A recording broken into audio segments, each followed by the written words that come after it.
Hey everyone, it's Friday, July 31st. Welcome to episode 23 of the Ginger and the Beard podcast.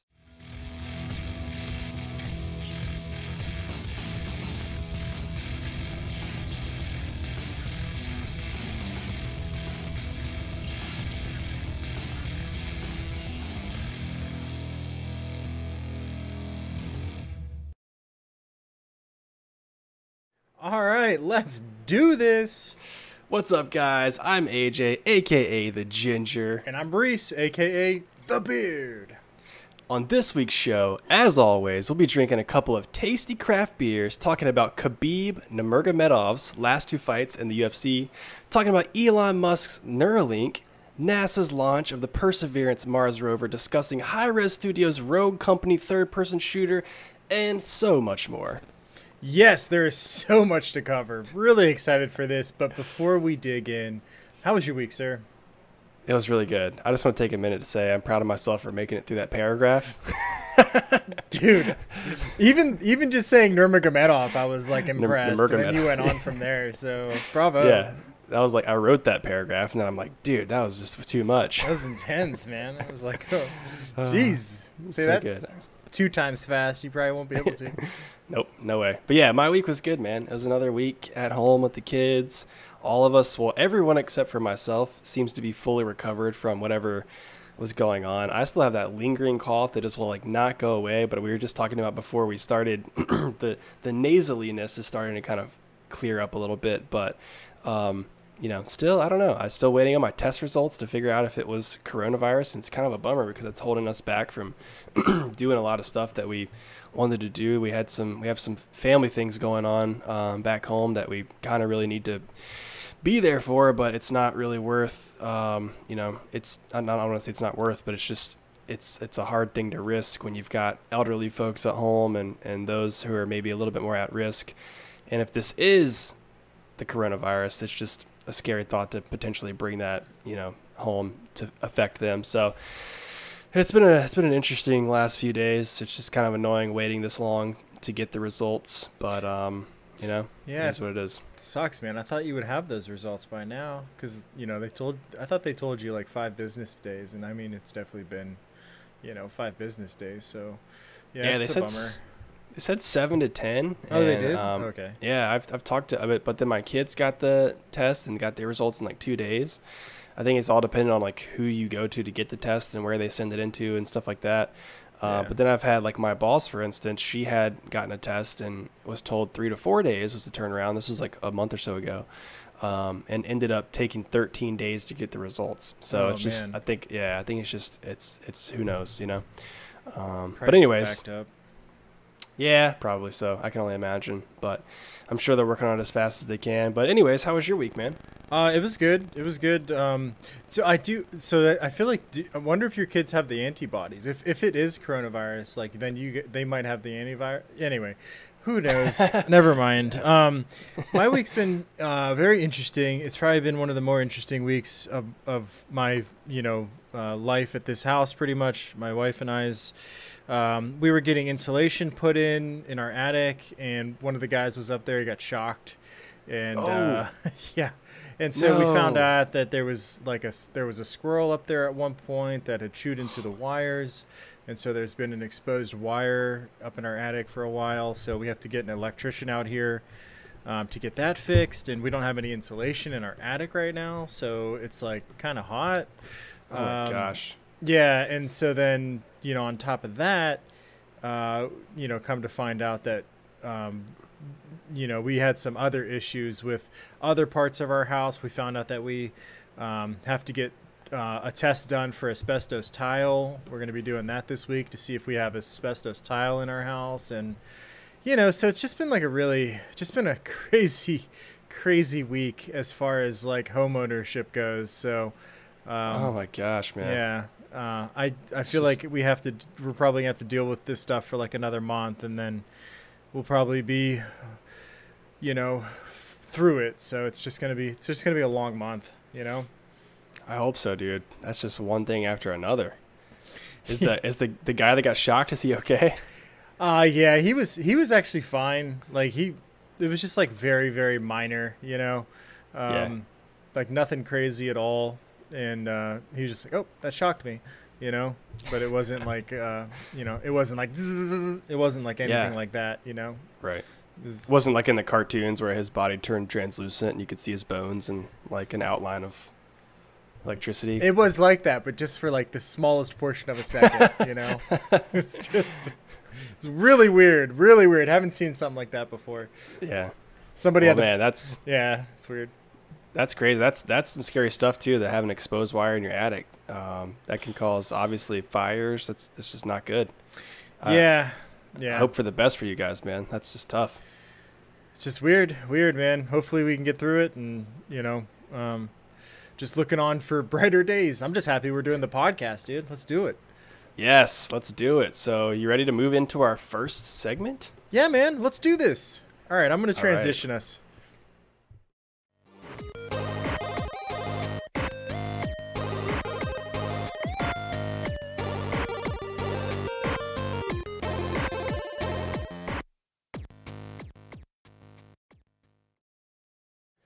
Oh, here we are, guys. I do want to give you a quick reminder that if you're enjoying the show, make sure to follow us here on Twitch, like and subscribe on YouTube. Also subscribe on your favorite podcast player. Woo! And if you really want to help us grow, tell a friend, man. Just tell a friend. We're getting more people downloading us. It's really nice. We're loving what we're doing here. And as always, guys, we always appreciate your support, and we're glad you're here with us. So thank you so much. Yes, absolutely. Cheers to all you guys out there. And with that, I think we should break into the What You Drinkin' segment. So let's start with you, man. We always start with me for some reason.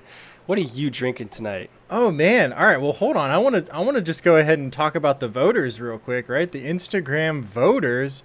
So let me show you let's show you the votes real quick, right? So we had Wicked Weed Brewing. The label said Funkatorium, but come to find out it's actually called Bonte Rose, which it doesn't say that. It doesn't say Bonte Rose.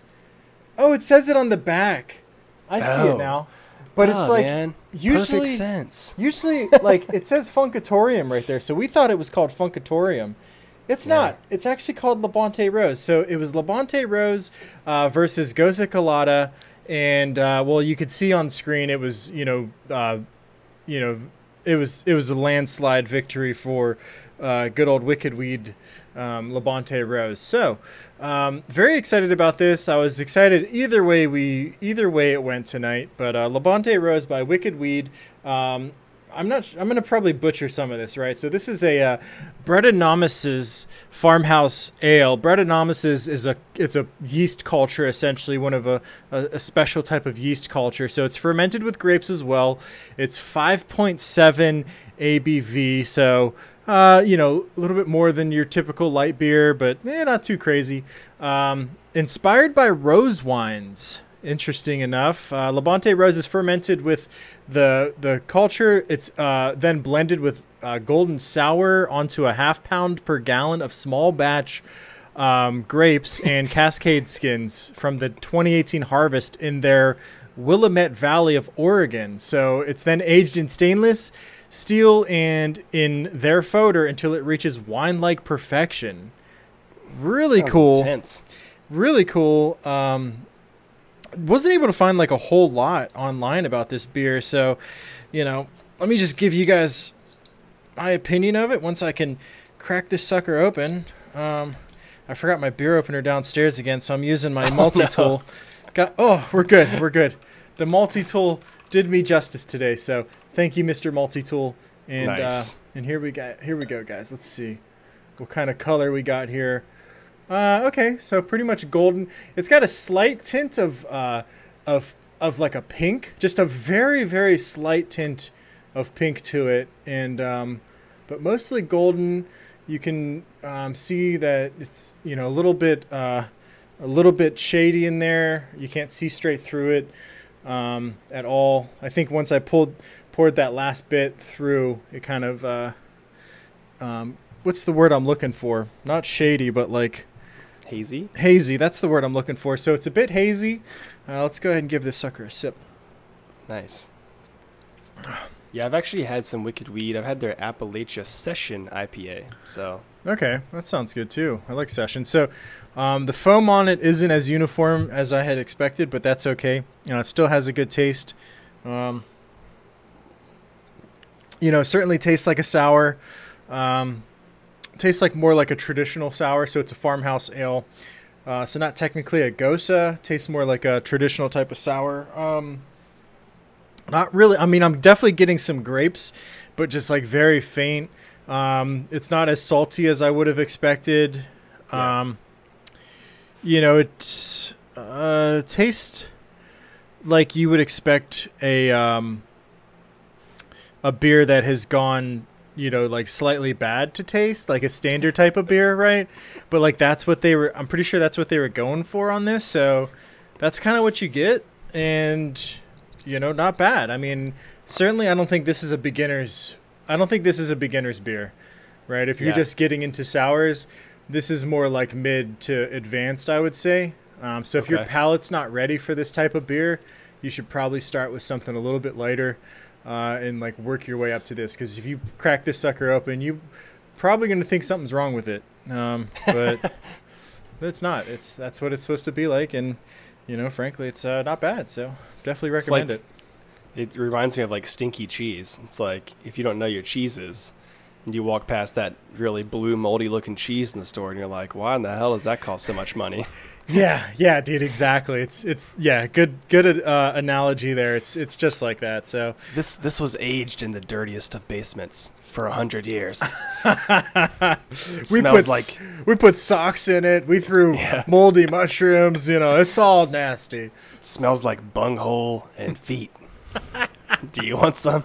Oh no, not like this. Come drink our beer. It smells like dirty socks. I like your description. I like your review on that one. Doesn't sound like something I would probably be into, but for someone like yourself who's more of an experienced sour drinker, that sounds like a pretty intense brewing process. So pretty cool, man. Yeah, man, definitely. I think if you drank this, you wouldn't have an issue with it, but I think you might have an eye-opening moment for a second and be like, huh, all right, I'll take another sip, sure. Let me just try that out. Yeah, man. So what are you drinking? Man. Very nice. All right, cool. So the voters, again, on Instagram, if you guys haven't checked us out on Instagram yet, make sure you do, at least on Thursdays. We always throw up in our stories a poll for what we will be drinking in the Friday, so today's show. So the voters for me, as you can see in the picture here, was between the new Realm Brewing Tyrannosaurus Flex over the Flying Dog putting, what is it? Night Putting, which is a reference to Caddyshack movie. To be honest with you guys, have never seen the whole thing of Caddyshack, so I'm not really sure what the reference was. But anyways, the Tyrannosaurus Flex came out on top, and of course he would. He's the king. He's the king of the IPAs. King of the double IPAs. Look at this beer, little biceps. Yeah, man. He's got such tiny little arms. So cute. Tell me if my camera goes blurry. If I put anything too close to it, it like loses its mind. It's good. It's readjusted. Its tiny pea brain can't handle the focusing. Both of your cans were just like so vibrant and colorful, dude. I know. That's why I was kind of surprised. I feel like the voters lean towards the better looking can. Just we're all visual beings. But yeah. So anyways, the Tyrannosaurus Flex from New Realm Brewing. I heard about this beer first towards the end of last year. It was a limited release. I think I did actually get my hands on some of it, but then it went away for a while, and it recently made some headlines locally because it's a local brewery, because they actually won the People's Choice Award for Best 16-ounce can design in the country. Oh, wow. As awarded by Craft Beer Marketing Awards. So pretty cool. They got some recognition locally for that. And because of that, they re-released it over the summer, or like pretty recently, and have a bunch of t-shirts out with the can design on there, some special edition glasses out. I haven't picked up any of those yet, but there's a potential that I might. So let's go ahead and give this a pour. Nice.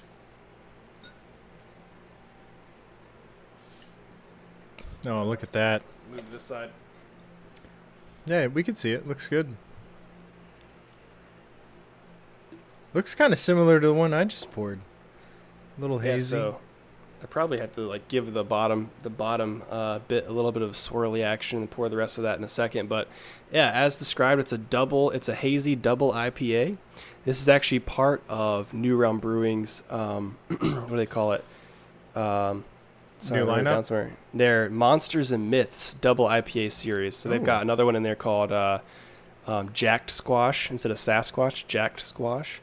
It's got a cool like Sasquatch can design. That's cool. But this is brewed with all Australian hops, which include Galaxy, Ella, Vic Secret, and Wakatu hops.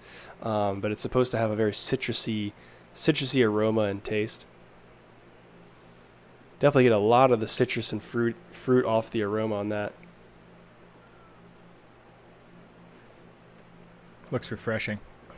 Oh, it is so refreshing. I try to stray away from IPAs because I don't want to be just an IPA guy, but damn it, every time I drink one, so good. Just bringing you back. Yeah.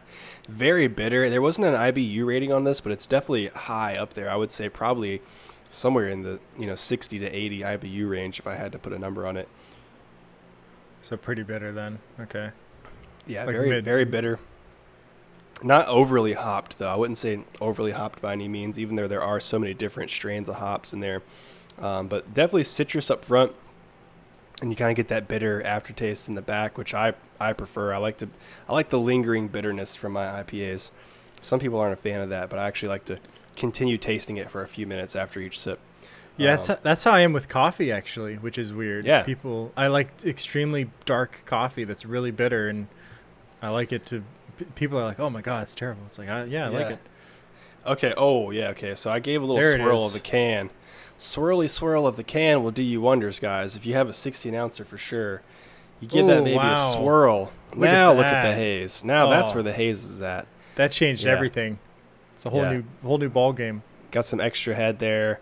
But yeah, the reason that happens, I think, is the cans sit and the sediment kind of settles towards the bottom. And to your point, if you haven't drank many like craft IPAs, you might see that sediment at the bottom of your glass and think something's not right, but it's actually, it just settles that way. And if you swirl it around and give it another pour, you'll get all that haze come through. So delicious beer. Shout out New Realm for that. Also, just check out our Instagram because I actually tagged the guy who designed that can. I believe his name is Eric, but we gave him a little shout out on our Instagram page. Go give that guy some kudos for winning that cool award, designing that can. Shout out Eric. Yeah, boy. Yeah, boy. That's cool. So moving on from that, delicious beers. You guys let us know what you're drinking, but we got some interesting news in the beer world as well, I think. Yeah. So do you want me to go ahead and do my news, or you want to do yours? Let's go ahead and start with the top one here, because it transitions well into the second one. But perfect. Coca-Cola. You may know them for their delicious soda beverages, but you may not know that they own tons of different brands. I think they own like 400 brands or something like that. I think that's the number I read, but I could be exaggerating a little bit. Wouldn't doubt it. Yeah, but they are actually getting into the booze game. Coca-Cola is getting into the booze game, guys. So it's not really booze. That's a kind of an overstatement. But it's more of a hard seltzer. So the brand that they own is called Topo Chico. They produce sparkling waters and mineral waters. You most likely probably have never seen them in the stores because I think they're mostly in Latin markets. So similarly, the hard seltzer that they will be producing will hit U.S. stores in 2021, but it will first release in those Latin markets. Interestingly enough, this is not the first time that Coca-Cola has made an alcoholic beverage. I did not know this, and it's probably because it was before I was born. They released a line of wines called Wine Spectrum back in 1983. Wow. But, finally, just to round it out, if you're wondering why in the heck does Coca-Cola want to get in the beer game? The hard seltzer game, because they want a piece of that pie. Number one, thanks to Corona has affected many industries in many different ways, but if you can imagine, Coca-Cola gets a large portion of their revenue from people going out to restaurants, and they have Coca-Cola exclusivity. They're selling Coke products solely. They don't sell Pepsi products. Because of that, their earnings fell 28%. 28%. Wow. In the second quarter of 2020. Not surprised. again, they're attributing that to out-of-home sales, which is those restaurant sales, vending machines, things like that. No kids in cafeterias drinking Coca-Cola. Yeah. Yeah, addicted to the caffeine. Those caffeine fiend kids. You know it. So to get some of that, to earn some of that back, they're looking to the hard seltzer market, because the hard seltzer market totaled $3 billion in sales year to date. So you think they're trying to get some of that money back, man. But that's kind of interesting, right? Whole new ball game, dude. Whole new ball game. Yeah. I think that they're gonna have to make these moves, right? Because I think as things go on, they'll probably keep losing. So they're going to have to diversify and get into, I mean, they're already in all kinds of different markets, tea and, sports drinks and all kinds of different stuff. So, I mean, it makes sense that they diversify. Did you know that they used to put cocaine in their product? I didn't know that. The guy that originally like came up with the recipe basically included cocaine in it so that more people would drink theirs, and it would give you the the extra kick, right? And so at one point in time they removed the cocaine, they made it illegal, but I'm interested if you knew this. They still have the only legal manufacturing and warehouse that actually produces cocaine today legally. Really? And they still put, it's not cocaine, but they still put a derivative of cocaine into Coca-Cola today. Wow. And that's why it has that extra little flavor that nobody can really kind of put their finger on. That's the secret sauce is a derivative of cocaine. Fact check me on it, man. That's it, dude. Isn't that weird? That's insane. It's insane. It is insane. That's what that corporate money gets you, man. Yeah, they get to have cocaine. Yeah. Don't worry about it, government. We're not selling cocaine, guys. Okay, we're just using the derivative for the derivative. The rest of the plant, I don't know. This just in: CEO of Coca-Cola spends too much time at special plant. Comes out with white powder all over his body. It's like, oh my God, he's been rolling around in it. No. This is the special ingredient in our Coca-Cola. Sorry, guys. I got the corona. I got the sniffles. Don't mind me. Yeah. Yeah, exactly. All right. Well, I mean, I'm interested. Are you gonna buy some Coca-Cola booze and give it a sip? Probably not. I'm not really a hard seltzer guy. And if I was to pick up a hard seltzer, there's plenty of other options out there. But, maybe just for the show. Maybe we'll pick one up just for the show. Yeah, I mean, certainly I would prefer to support smaller, craft, brewers, makers of this type of, hard seltzer. But, yeah, I don't know. It might be interesting just for the show to pick it up. But, yeah. Yeah, anyway. So kind of, I guess you could kind of segue off of that because it kind of goes hand in hand with the Coca-Cola earnings falling. So, with theirs falling, more people have been turning to, aluminum cans instead of like going to the bar and getting a pint in a glass. You're likely going to the store, getting a 6-pack and bringing it home. And more people are doing that now. And so can manufacturers have reported that they're operating at a loss. They're operating at capacity with no quick or easy way to increase production, basically. So they're maxed out right now. They're saying that they won't have any additional, resources implemented until late 2021. So like, this is it. This is happening right now. So, they're trying to convince people to shift, the shift of off-premise sales due to the pandemic has increased demand, basically.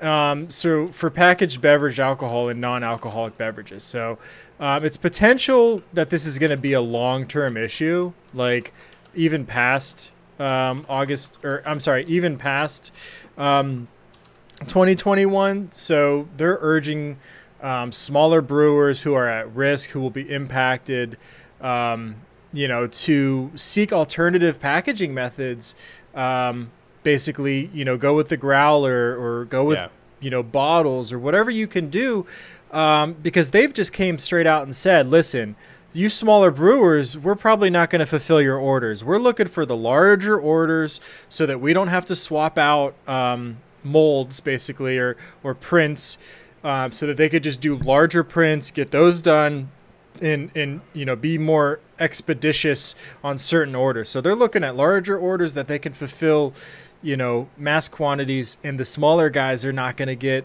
Basically, if you're not able to order more than a truckload of aluminum cans, then you're probably not going to be getting aluminum cans. Yeah. So, yeah, really, really crazy, man. Could you? That is crazy. I can't believe it. We ran out of aluminum. It's not really a problem I would think we would ever have, but I could definitely see where that's coming from. But I have seen a lot of breweries locally adopting this crowler. So it's like a growler, but a can, right? It's a large, I don't know exactly what it's like maybe 64 ounces, maybe 32 ounces, maybe, but it's just a giant can, right? That you can refill and pick up from your breweries. Nice. But yeah, I mean, I think maybe what would be cool is like some of these local breweries doing something like, it's like the old school milk jug days, right? The old glass milk bottle days. It's like, hey, if you bring your own milk bottle or you bring ours back, like we'll cut you a couple bucks off the top, right? We'll save some money that way, give you a little bit of incentive to bring some glass in, so that way we're not having to spend so much money on cans and kind of help turn this whole thing around. But dude, stuff. Great idea. I should work in marketing or something. I don't know why. I think you should. Oh my god. Oh man. Or just use a growler, right? A growler fulfills that need. Just go hand them the growler, say I want this, exactly. Just go back 3 times a day, get that growler filled every day, 3 times a day. I mean, they usually charge like $20 for a growler, like for the actual physical bottle. I mean, usually it comes it includes a fill, right? But why not, offer the growler for free if you're going to save money on the long term, and say, hey, we'll give you this growler for free, but every time you come back, incentivize them to come back, and then cut a couple dollars off the top, oh yeah, dude, for definitely. each fill up. So you're encouraging them to come back. You're saving money on cans, and you're not losing that much money by giving a small discount on a large fill up. I wouldn't think, but I'm obviously not in the brewery business, but that's the strategy that I would lean towards, man. Maybe we should go talk to some brewers, let them know, hey, but they're probably already thinking this. You would hope so. Yeah. So, I would say definitely go check out the growlers at your local brewery. And also, just a quick plug, thanks to my wife for reminding me of this one. August is actually Virginia Craft Beer Month. So another reason, if you need another reason, to go support your local breweries in Virginia, for any of our listeners that are in Virginia, make sure you go check them out. Nice. I will definitely be doing that all August long. Every day. Every day. Every day. You know what I'm ready to talk about? I think I do. Is it UFC Shenanigans? Oh my gosh, how did you know? It's like I can read your mind, man. It's weird. I don't know. Or like you can read our show notes document. Yeah, that's more like it. Let's go ahead and transition, dude. Let's do it.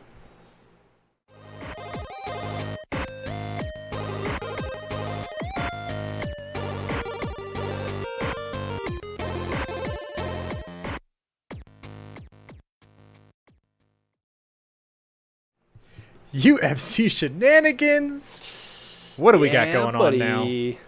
Yes, so we're going to keep it kind of high level. We're going to move through this pretty fast. You guys probably know this if you listened to our last couple of episodes. We started a new spin-off series called Weigh-Ins. I'm sorry, Big John McCarthy. We did not know that your podcast was called Weigh-In or Weighing In. It's Weighing In. A little different, so I think we're in the clear. But yeah, weigh-ins, make sure you check that out. It's on Tuesday nights. We record that. Usually release on Thursday or Wednesdays, the next day after recording it. And we focus 100% of our time on talking about the UFC because we love the sport. We know you guys love the sport. So check that out. But we've got some stories here that we want to talk about before they're old news. And the biggest one that we're going to talk about is the confirmation of the Khabib and Justin Gaethje fight. I believe it's October 28th, I want to say, just off the top of my head. October 24th, actually. Ah, so close. So close. Yeah, so they confirmed that fight. You can see the picture here on the screen. But what's maybe more interesting we mentioned it, I think, in our last weigh-ins episode. Dana White came out and said, hey, you know, if Khabib wants to retire at 30-0, which he has said that he wants to do, that means he's got 2 fights left. One is obviously the fight with Justin Gaethje to solidify the belt for that division.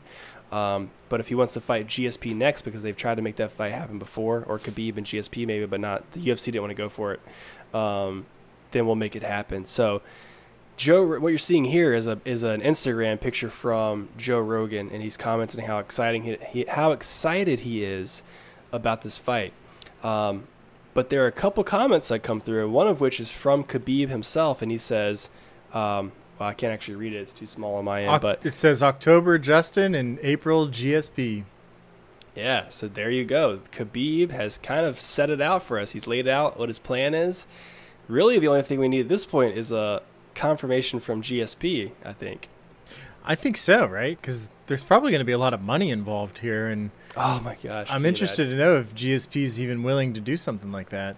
I think I saw actually I think it was a post on Instagram, or maybe somebody's reshared a tweet on Instagram or something, of him saying, like, you know, well, here I was thinking I could just relax, but now I guess, you know, I can't remember exactly what it was, but he implied like he recognized he's being kind of called out, and you know, he didn't say no, so I can't wait to see if that fight happens. But I feel like we're kind of like just looking past Justin Gaethje right now.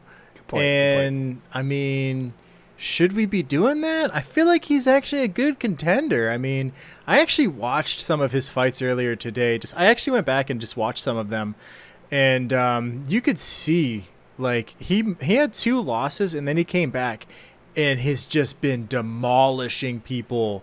Like he was tearing people up before those 2 losses, but like it just lit a fire under him. And he's a Division I All-American wrestler. So I'm not sure if Khabib has you know, wrestled against any Division I All-Americans yet. But you know, he usually takes people down, ground and pounds them, and controls them the whole time. I'm interested to see if he can do that to Gaethje. Yeah, well, the interesting thing about Gaethje is he's never once attempted a takedown in the UFC. I learned that fact listening to his podcast interview with Joe Rogan.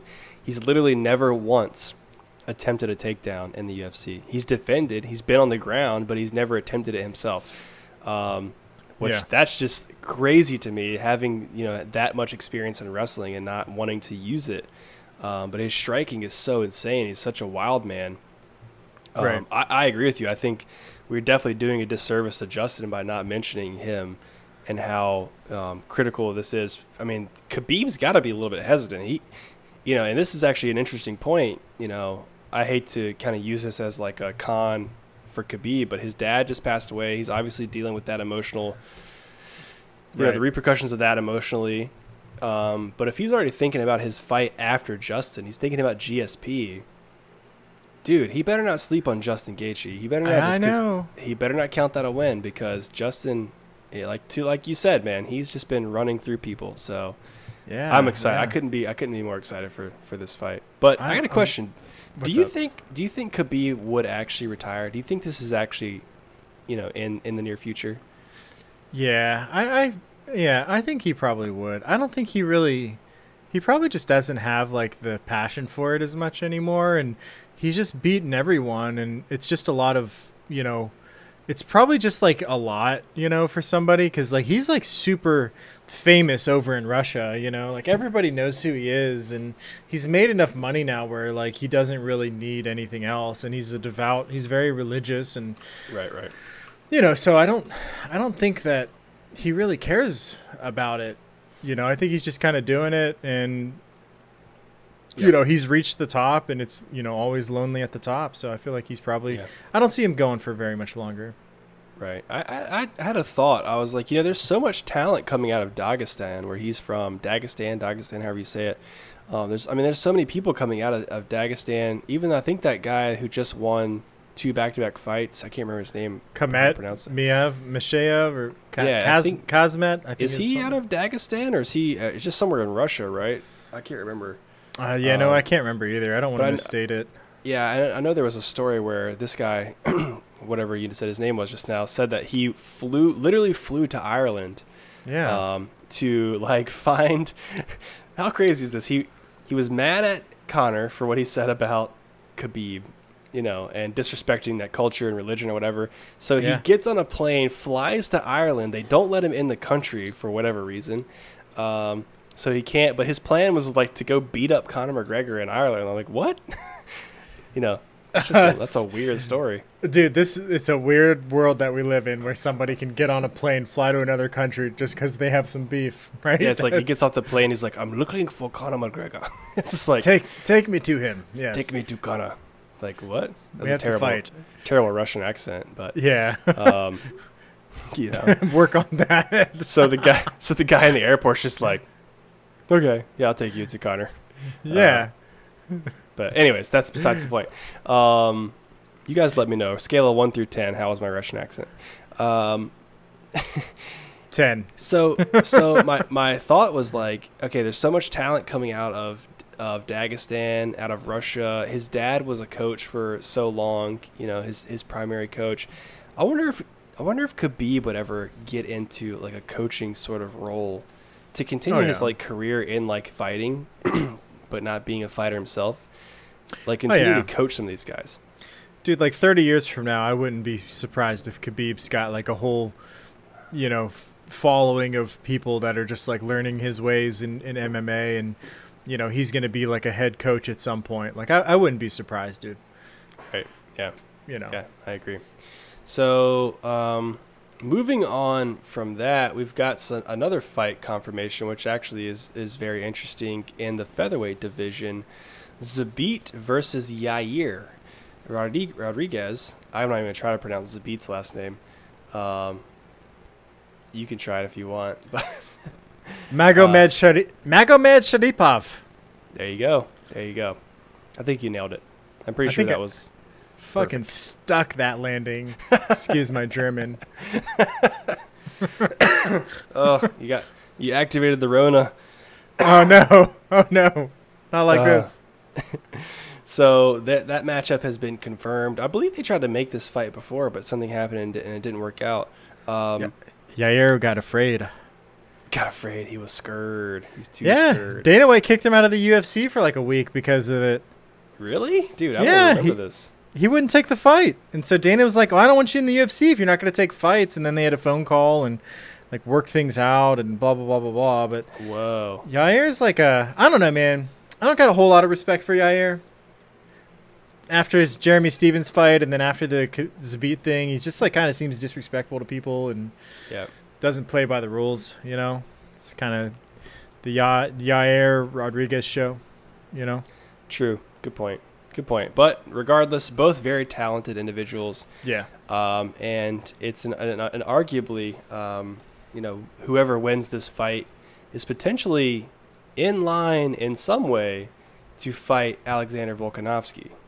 Good point. And I'm going to use that to go ahead and segue into this next portion of Alexander actually weighing in on his one of two title fights basically that's coming up, one of two opponents for the next defense of his title. Basically, is it going to be Zombie or is it going to be Zabit? Which is very interesting that he said Zombie or Zabit, because Zombie's fighting Ortega and Zabit is fighting Rodriguez, and Alexander, I think, Volkanovski thinks that he's kind of counting out those other two guys. He's saying, it's probably going to be Zombie or Zabit. He says, I guarantee you if Zombie knocks out Ortega or Zabit knocks out or does a crazy submission to Yair, I guarantee you guys are going to be like, that's the fight I want. You guys will be. Everyone will be. So that's the fight I want. I want an exciting fight. And I want a person that everyone goes, that has to be the guy. He's going to do it, man.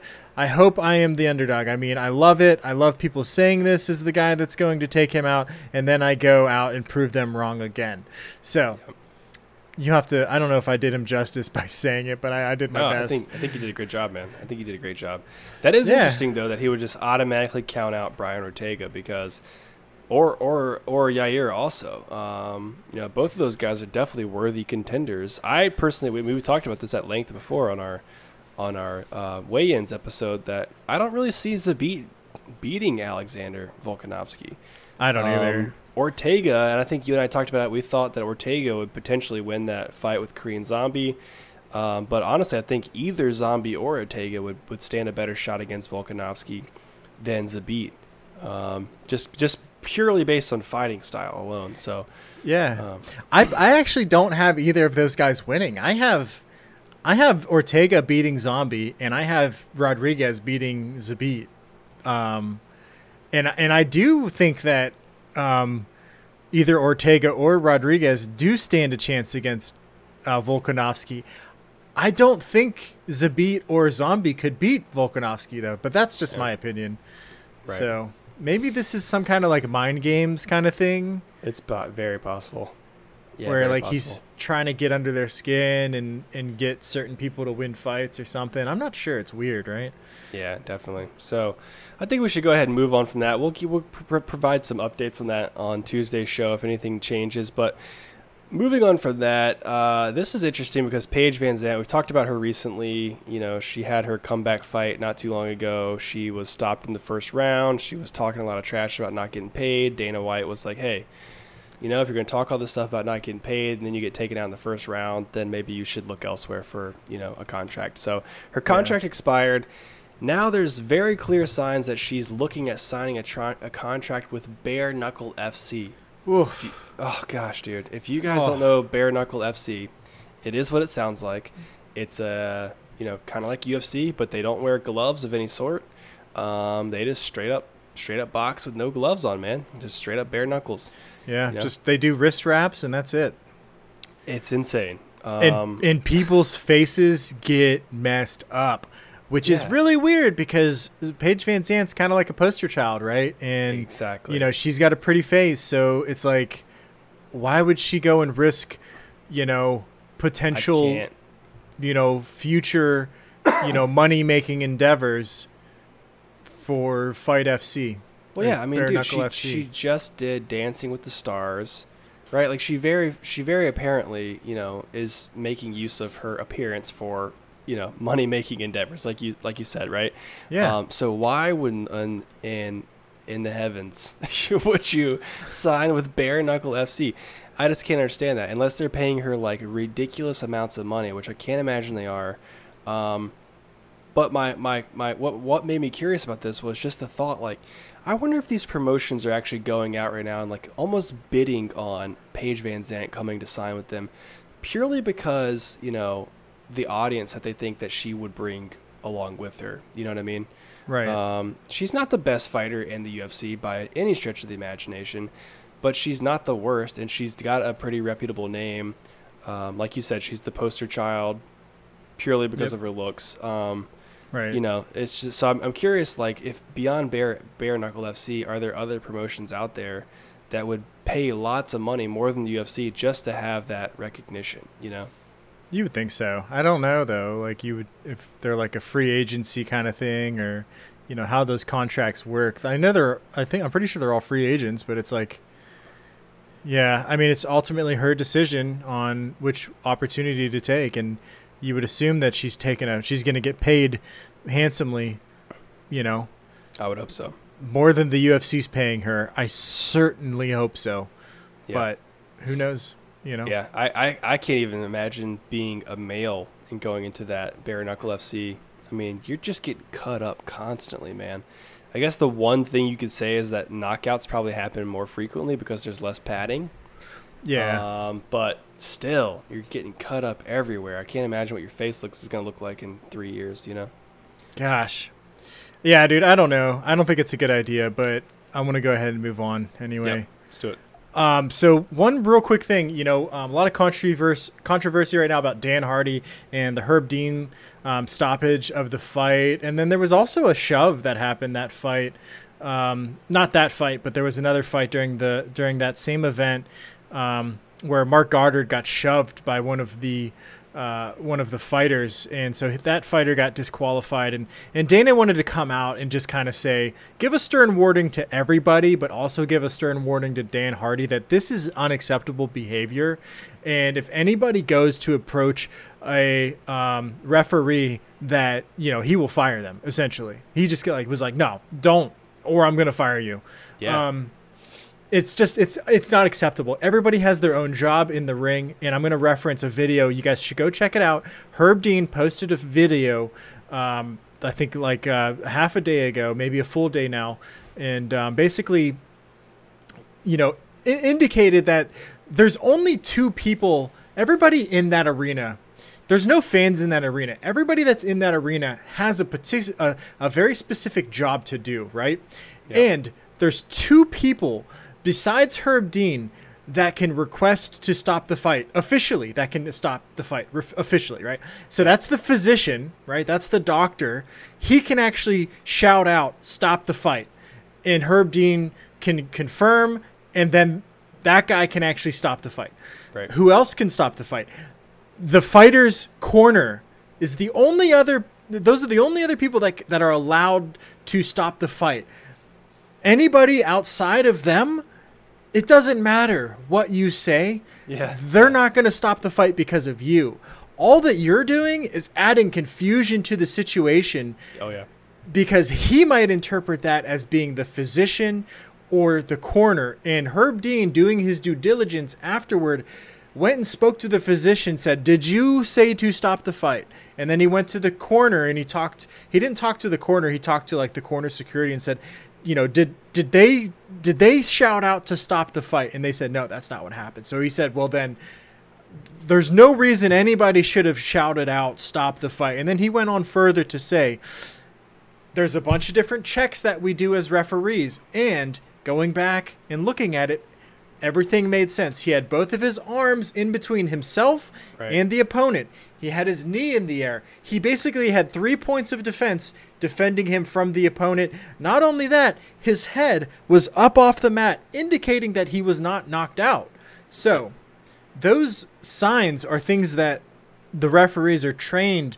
It's a part of their process to look for. So if anybody out there is listening right now and you're on Dan Hardy's side, I think you should reevaluate, right? I think you should reevaluate. Go check out Herb Dean's description of how things went from his point of view, and get a better understanding of it. I think that Dan Hardy's completely in the wrong. I think it was unprofessional, and honestly, it was just distasteful. I didn't want to see it. I didn't want to see it.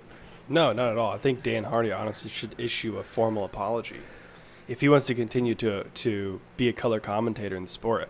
I think he needs to he needs to publicly apologize, number one, to Herb Dean, then to the fans, and then to Dana White, to say, like, listen, that was a mistake. I was too emotionally invested. This is a guy that I've watched fight. I'm kind of friends with this guy. My emotions got the best of me. So I don't know. I agree, 100% agree with you. Yeah, man. I like your thought too. I think he needs to apologize publicly. So, but we'll see what happens. Dan. Do it, Dan. Just do it, man. Do the right thing. Yes. And so that brings us to the end of our UFC Shenanigans. Next segment, guys. Talkin Tech. Are you ready for it? I am. I'm so ready. So ready. Let's do this.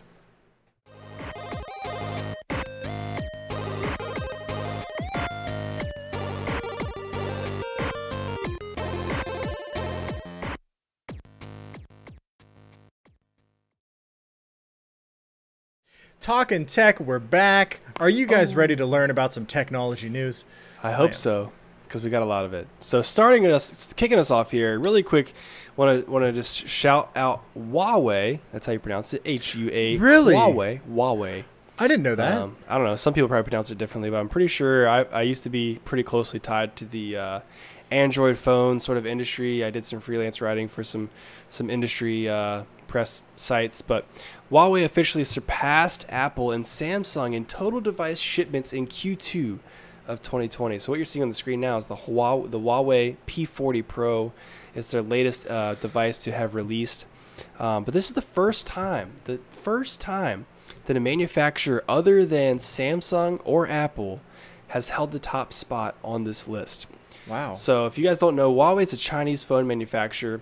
So they've been a major player in the space for many years at this point, predominantly in the Asian markets, and that's no exception here either. The Chinese market actually accounts for 72% of the shipments, in which has driven them to be in the top spot, compared to Samsung, also an Asian manufacturer but in South Korea.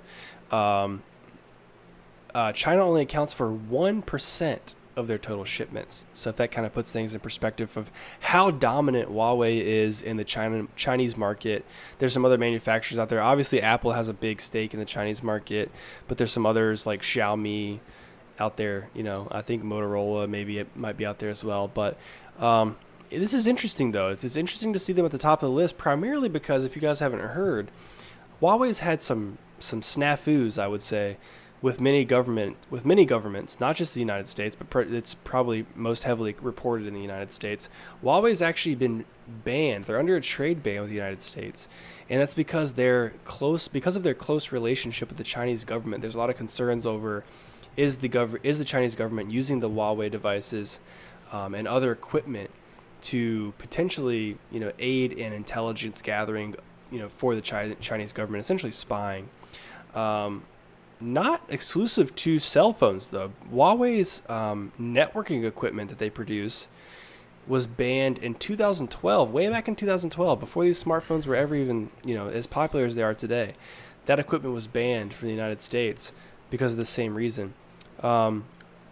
These phones now, under the Trump's administration, these phones have been banned from using the 5G networks in the United States. So even if you do get your hands on a Huawei phone, and it is still possible, you can actually still buy Huawei phones as an American, you know, citizen, and you can still get them on GSM networks, which is like AT&T and T-Mobile, I believe. You can't get them on Sprint. You can't get them on Verizon.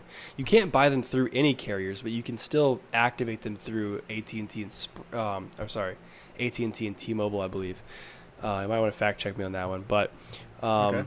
if you do happen to purchase one of these things, you should know that you will not have access to any Google Play services. You will not be able to get Gmail. You will not be able to get the Google Play Store. You cannot get Google, period. So you'll have to exclusively use Huawei's first-party app store to download all your apps, and they do not have most of the big popular apps like Instagram, Facebook. I think they have some kind of like Facebook workaround, but not the primary app. So there's definitely some trade-offs, and it's a shame, honestly, because what you see on the screen here is the P40 Pro.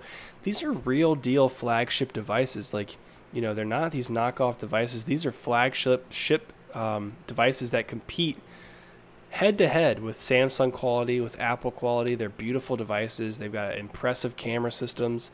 Not the best cameras on the market, but the one you're seeing here on the screen is 5G capable. It's got a 10 times optical zoom lens on the Pro Plus. You know, you pay a very similar price to what you would pay with Samsung's more premium models as well.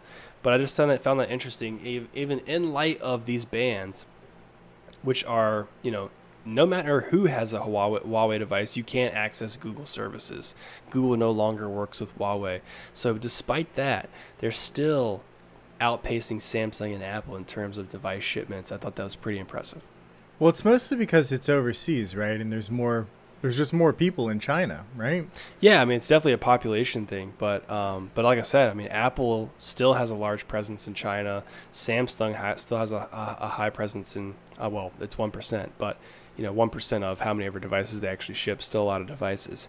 So Yeah. it's just interesting to see, like Apple and Samsung, you know, those are the most predominantly heavily marketed devices, most popular devices, especially in the United States. But you know, people don't understand there are other manufacturers out there that can and one day might possibly be more popular. It's kind of weird because, like, if you went over to like China, it would be like the Samsung over there would be like the LG of America. I feel like, you know, just like not popular, no one's using it, and Yeah. you know, but interesting. You know, things constantly change, right? Apple wasn't always the big, you know, cell phone provider that it is now, and you know, Samsung certainly wasn't. And I'm trying to think of like who was it? It was like BlackBerry, right? I think it was Motorola and BlackBerry, pretty much. Yeah, Motorola was definitely the cell phone leader before smartphones. Yeah. So it's just a constantly changing thing, you know. It'll probably be different in 10 years. We might not even, who knows? You know, who knows what it's going to look like in 10 years. So very cool, very interesting. You know, anything else, I guess, to share about No, that's Huawei? it, man. Just thought it was interesting for sure. Yeah. I've never seen a Huawei. I've never seen it in person. So I actually don't think I have actually either, but I know just through like working in that industry, like for a short period of time, freelance, I've known people who have owned them and loved the devices. But that was before the Google, the Google sort of ban. So I'm not sure what they did with them afterwards. Yeah, Trump putting a ban on them to use 5G is, I feel like that's probably lobbyists from Apple and Samsung or something coming in, You never know, dude. You never know. Who knows? Anyway, I'm going to go ahead and give us a little bit of information about some new patents from Valve. So Valve submitted a patent request a year ago. The patent application was just recently approved. I think it was actually earlier today or yesterday.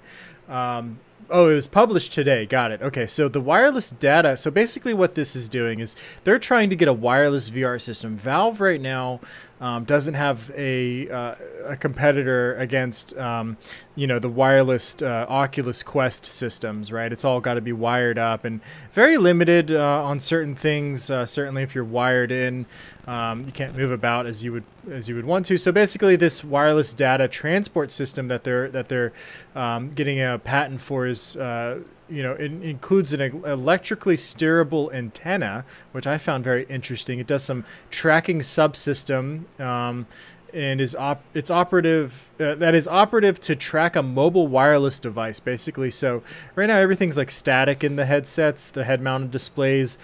So what they're trying to do is have something that is actually basically tracks not only is it like in the headset and it's not static, it's actually tracking your controllers or whatever you may have, like physically tracking it, not just like systematically tracking it, which is very weird.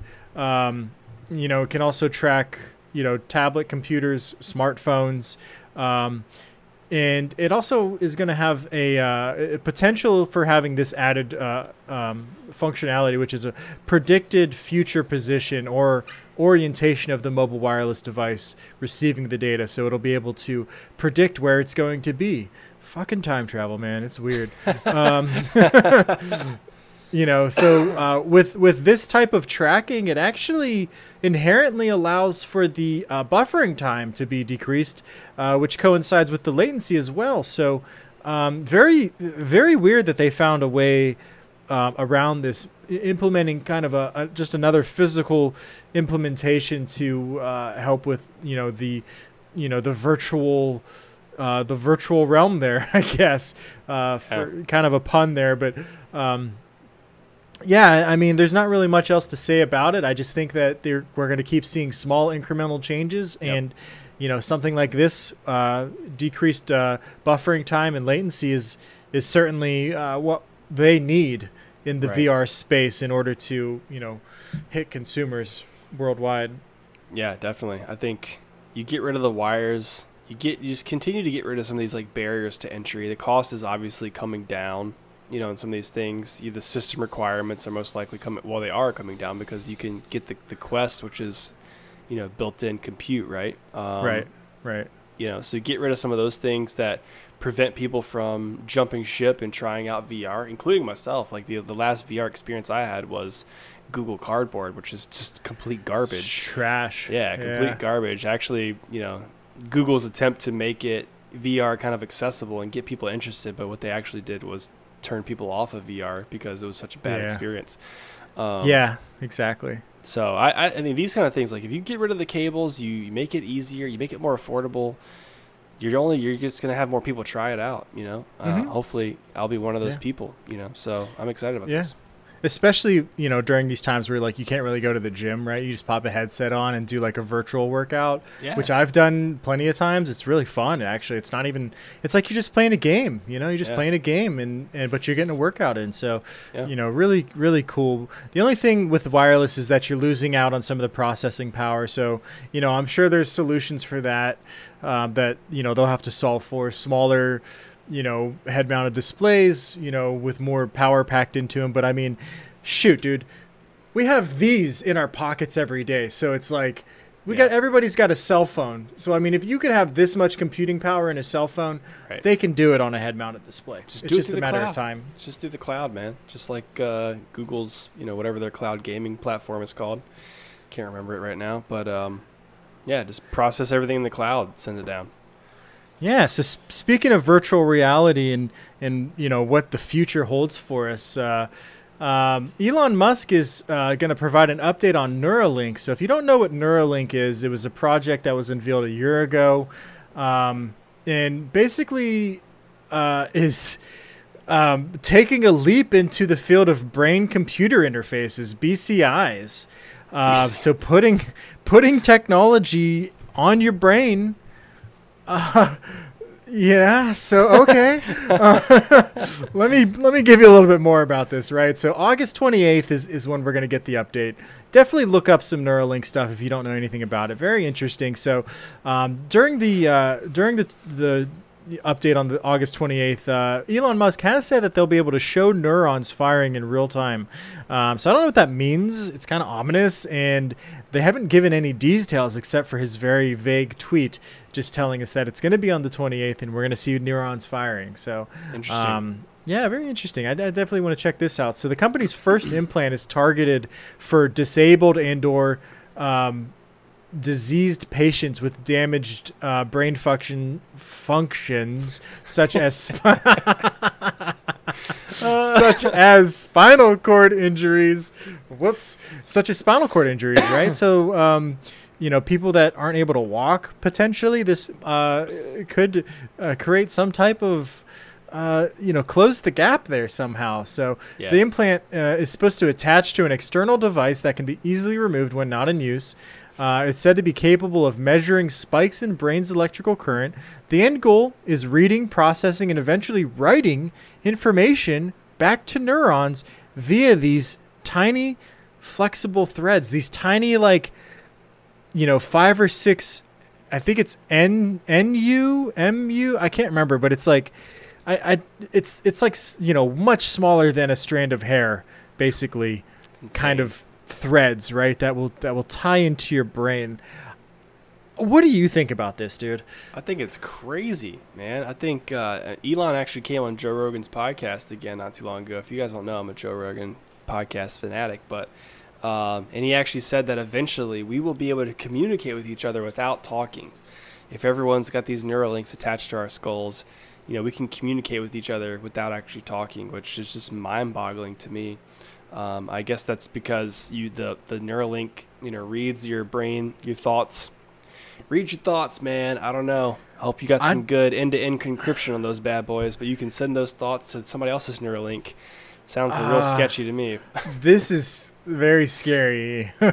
Yeah, like how do you prevent? You're like, okay, I want to tell this guy that I want to buy this car, but I'm also thinking simultaneously, this guy has a really large nose. Yeah. How do I filter that part out? That was that was a much more innocent. I was thinking much worse than that. I know. We all were, but I found a good way to kind of position that. Bravo. But yeah, man, I don't know. Kind of scary, kind of cool. Interested to see what the potential here is. But to help disabled or diseased folks with real problems, certainly that's good. I just don't know how far we should go with this from like an ethical standpoint. Yeah. But yeah, I'm not sure, man. It's a scary thing about everything, dude. I mean, like even with this coronavirus stuff, and they're talking about like contact tracing and using your phone and giving access to these different agencies to say like, okay, well, because of your phone's GPS system, we know who you've been in contact with. Once you've been diagnosed positive, we can say, okay, you've been within 6 feet of like 100 people. Here's who they are. Here's who they've been in contact. Like you're giving up your privacy. And if you don't know about it, you guys can look into this stuff on your own. I didn't read a lot about it because I can't stand legal stuff that much. But Facebook, Amazon, and Apple I think Google as well, were all involved in some antitrust hearings that were ongoing throughout the week. And basically the government's saying like, hey, here's a lot of commonalities between these big giant tech companies and where they're kind of like pressing against the kind of edge of what the law allows, and they're going beyond kind of like what some of our privacy expectations are, is the way I understand it. And they're trying to kind of crack down on this kind of stuff. So if you're somebody that's concerned about your privacy, you might want to look into these hearings and think about how that could impact things moving forward, such as Nueralink. Yeah, it's kind of going against our First Amendment rights, right? So yeah, if you want to defend yourself and maintain those rights, then probably get involved a little bit. I did actually share a photo on the screen. So you guys get an idea of like what this is going to look like. There's an attachment, there's a receiver, and there's wires then that are going into your brain and are actually attached to, neuron pads that are sitting on your brain. So I don't know, man. Before you look at this photo and say, I'll try that out, just remember, you got to put these on your brain, okay? You're not just putting this on your skull. Got to put some holes in your head, stick those in there. Yeah, it's weird. Yeah. So Elon Musk, man, dude's crazy. I don't know how he manages so many companies. Like, what can he not do? He's doing mind control. I call this like mind control almost, right? It's like super sci-fi mind control. Not really, but kind of. I mean, you're controlling the mind and like helping it to do what it needs to do, right? For these people who are disabled, which I think is great. But he does that all the way to space travel. He does it all, man. It's crazy. But sticking with that space theme, we've got some news out of NASA actually. If you guys haven't seen this already, NASA launched another Mars rover yesterday. This one's called the Perseverance. It's on a mission to find them aliens. It's gonna find some aliens. Oh man, what? I'm exaggerating a little bit. It's basically going out. It launched yesterday morning. It's not gonna get there until February 2021. It takes a while to get there, guys. You might be surprised. It's not a quick trip. But essentially, it's going to do the same thing that most Mars rovers have done. It's there to take soil samples to find evidence of life billions and billions years ago. So we're definitely not looking for existence of intelligent life forms, but it's really just out there to. I read some more about it. It's landing in a specific impact zone on Mars where there's a crater, and I guess they've seen through telescopes and imaging that there used to be a river that flowed into this crater, and it has signs of prehistoric life. So they're going to be looking for that. They're going to be looking for those sort of signs. Interestingly enough, though, there's no capability of the rover, and the image that you're seeing on the screen. If you're listening to this in your car, I would say check out our YouTube episode so you can see a picture of this thing. It's about the size of a small SUV. There's a guy standing in front of a replica of the Perseverance, but it looks pretty high tech. Pretty cool little sensors and cameras and things on it. But the samples that it takes, it's essentially going to be taking them back to like a storage sort of area where later they will send another ship up with a rocket on it so they can collect those samples and take them back to Earth. So that could be up to a decade later that they get that results back. But I've got a couple little quick facts here about the Perseverance in case you're interested. What's new about this thing? Well, number one, it's faster. It's got a tougher set of 6 wheels. It's got more computing power. It can autonomously navigate 200 meters per day. I don't know how many miles that is, but it's probably a lot. And it's, like I said, it's about the size of... Wait. 200 kilometers? 200 meters. 200 meters? I don't know how many. That's not very far. I know there's 3 meters in a yard. Yeah, 200 meters is like nothing. That's like 2 football fields, basically. How many miles is 200 meters? It's not even a mile. It's 0.12 miles. Okay, that's not very much. That's not very much at all. It's supposed to be very technologically advanced, but I guess there's probably a lot of stuff that goes into that. Obviously, it's probably powered by solar panels, recharging the batteries and things like that. So, apparently this is better than the last one. So, kudos to NASA. But it weighs a metric ton. It weighs a metric ton, as much as a car. Has 19 cameras, 2 microphones. Scientists hope that it'll be the first to record sound on Mars. Oh wow! How freaking cool is that, dude? The sounds. We're gonna hear Martians. We're gonna hear the sounds of another planet. How cool is that? You know what it's gonna sound like? What? Nothing. It's probably not gonna sound like anything. It's gonna sound like this. It's a bunch of wind. Yeah. Then like all of a sudden you're gonna hear this.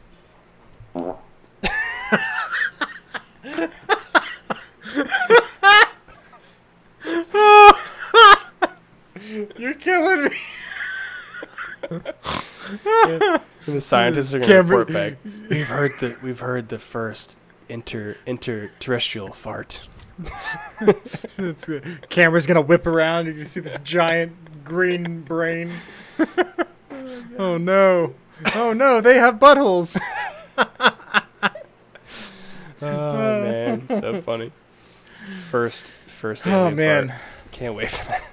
That was, you caught me off guard with that. That was awesome. It was so cool. They're gonna be like, that's the sound of two black holes colliding. Nah, bro. That was an alien fart. I don't care what you say. Yeah, that was for sure a Martian fart right there. Pretty sure that's what we heard just now. Oh, yeah. Wow. Oh, man. All right. So, anyways, this part I thought was really cool, okay? So, once it lands, we're not just sending up this drivable rover. It's actually going to deploy what's called the Ingenuity Mars helicopter. It's a 1.8 kilogram, which works out to be about 4 pounds, aircraft that will attempt to fly in an atmosphere that is only 1% the density of Earth's. So I don't know anything about science, to be honest with you guys, but I think density of the air probably matters in terms of keeping an aircraft afloat. But if there's nothing in the air, there's nothing for the propellers to push down to force the thing up. So they're going to try to fly this thing around. The idea is to lay down a proof of concept that could one day revolutionize planetary exploration, they say, since rovers, as we discovered just a minute ago, can only cover a few dozen kilometers in their entire lifespan and are vulnerable to sand dunes and other obstacles higher than 40 centimeters. 40 centimeters, not very high, 15 inches. Man, that's quite the cliff there, gotta say. Yeah. So it's hard to find. It's really hard to find farting Martians when you're in a rover. So maybe these helicopters can do it. Put a couple drones on Mars, man. Be able to explore that whole thing. That'd be good. Yes, absolutely. All right, guys, that was the Talking Tech segment. We're going to go ahead and get into that gaming grind. So stick with us. We're going to transition now.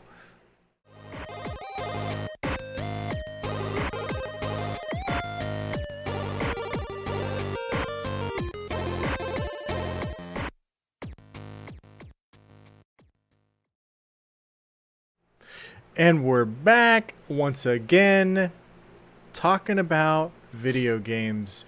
And as always, we got some free video games this week from Epic Games. Always bringing you guys the latest free Epic games. Starting us off, we got 20XX, which is originally $15. It's a co-op roguelite platformer. Action platformer that you can play with a friend. Ooh, jump and shoot your way through ever-challenging levels, collect awesome new powers, and battle mighty bosses in the name of saving the human race. Maybe. Oh. Yeah. So it kind of reminds me of Mega Man, I guess. It kind of looks like Mega Man. And I got that vibe too. Definitely got that vibe.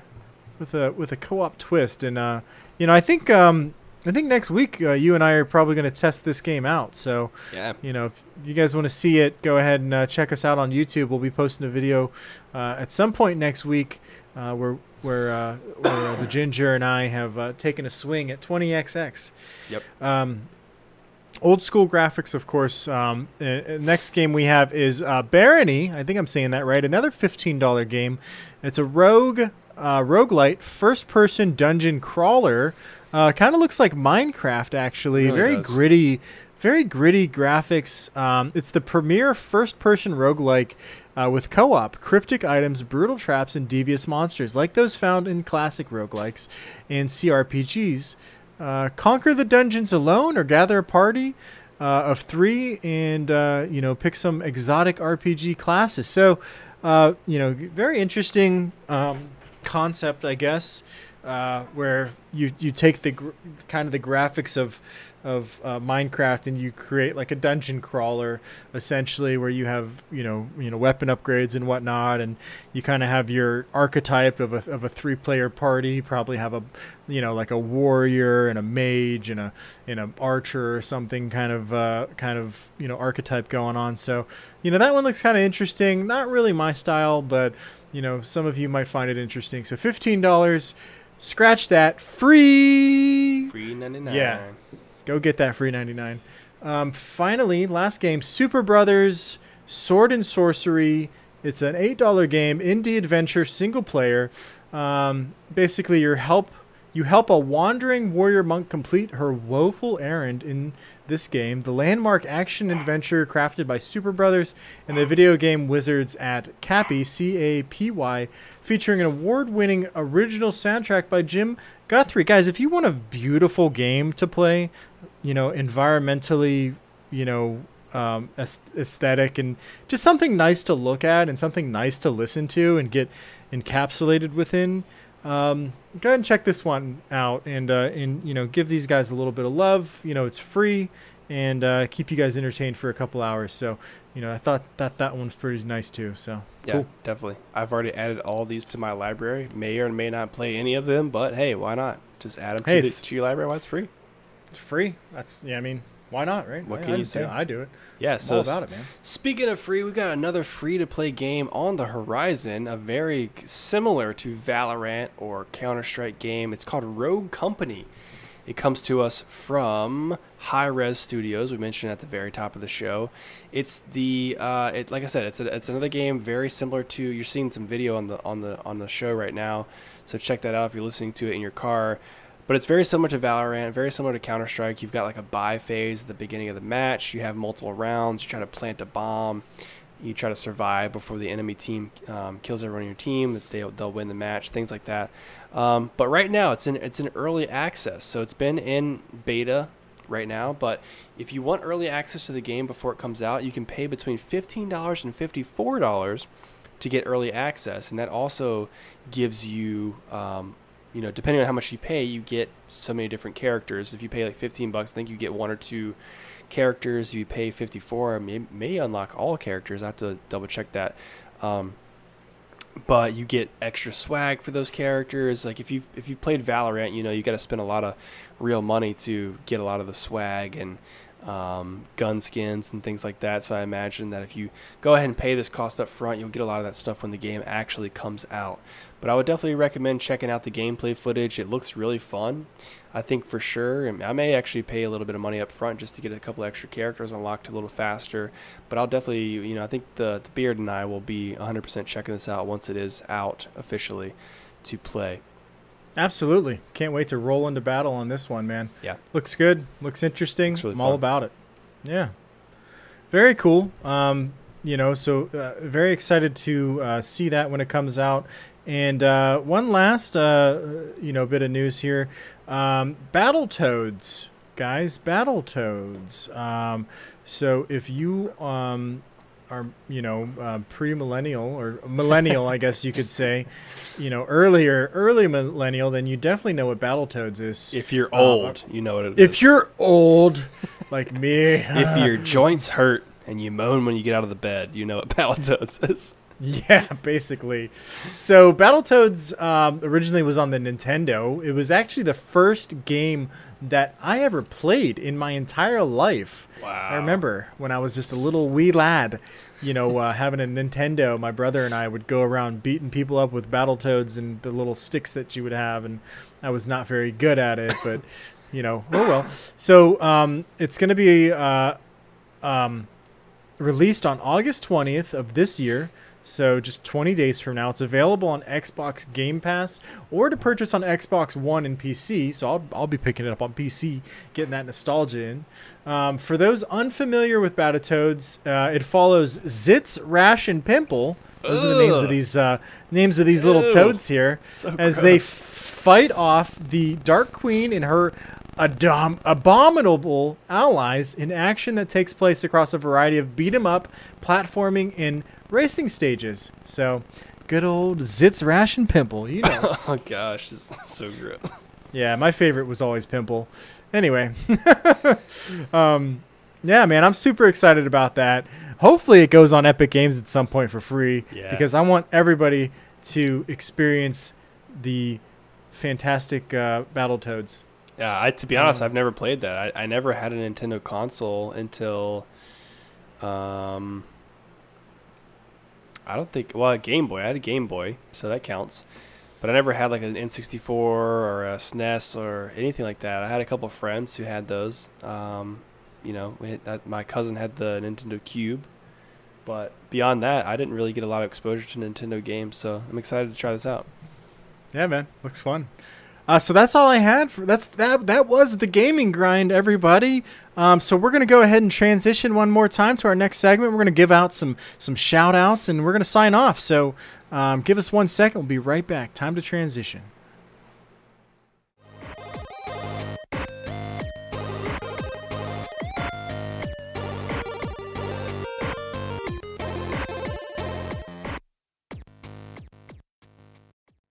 Welcome to the last segment of our show, which is shout outs. We like to every week just kind of give some love, spread some love with our fellow podcasters out there, those who are trying to grow their show just like we're trying to grow our show, and talk about some of the guys and gals that we've been listening to and really enjoying their shows. So this week, got another comedy podcast that goes by the name of Side of Ranch. The Side of Ranch podcast. Very creative name, if you ask me. Also, I love cool. ranch. I just love ranch dressing. Me too. I love it. But it's a comedy podcast hosted by two guys, Mike and Ben. They have interviews with comedians, conspiracy theorists, athletes, social influencers, and a lot more. Lots of different interview segments, but they do also do host-only episodes where the two of these guys just kind of go back and forth with each other, do a lot of random character voices. They riff on each other a lot, and just have a great time all together. That's kind of my favorite sort of podcast to listen to, is just a couple of guys having a good time, which, hey, look, here we are, right? Hey, man, what's up? So you looking in the mirror? What's going on? Yeah, so they're really funny guys. I've really enjoyed listening to their show. I'd recommend you check them out. If you're looking for another good just sort of interview show that's not quite as serious as something you might find with like Mark Maron or like, what's the other guy's name? Not Joe Rogan, but Chris... Man, I cannot think of that guy's name. It's the Chris D'Elia? Hardwick, sorry. Jeez. Sorry, Chris Hardwick. The ID10T podcast. If you're looking for something a little less serious than that, but still very interesting conversations, I definitely recommend you check those guys out. Let them know the Ginger and the Beard sent you. We found them on Instagram, been communicating with them a little bit there, but they are available for download on Apple Podcasts, so make sure you check those guys out. Nice. Definitely will. All right, with that said, I think we have reached the end of our show. Oh, I think I just lost you for a second there. Oh, what? Really? Okay, you're back. Oh, thank God. I was like, wait, no. What's going to happen? Okay. I mean, if anything, that's probably the best time to lose me is the very end of the show. But what? Because if you would have been gone, I'd have been like, all right, guys. Well, I guess that's the end. So see you later. That'd actually be pretty funny. But what I said, I'm not sure if you guys caught it or not. It's probably going to be on the recording. But I said, with that said, I think we've reached the end of our show. So thank you guys so much for joining us for the 23rd episode of the Ginger and the Beard podcast. We really hope you enjoyed what you listened to just now, what you watched on YouTube, if you're watching this, or if you're with us live right now on Twitch. If you're not, if you haven't already, please do subscribe to us on Apple Podcasts, on Spotify, or really whatever your favorite podcast player is. If you like Pocket Cast, if you like Stitcher, if you like Castbox, I could name 100 right now. You can subscribe to us in any of those places, Google Podcasts as well. And most importantly, if you really want to help us grow the show, please do tell a friend about the show. Anybody who likes technology, video games, UFC, craft beer, we cover a wide spectrum of topics. If you just like, to have a good time, have a couple laughs, really just relax at the end of your week, please do share that along. And like Reese said at the beginning of the show, we're just happy you guys are here. We love seeing our numbers grow each month and more downloads, more people that we're reaching, and we love engaging with you guys. So please reach out to us on Instagram, on Twitter, leave us comments on YouTube, and we're looking forward to the next one. Absolutely. Can't wait to see you guys on the next one. Thank you so much for listening, and see you next week. All right. Bye-bye. See ya.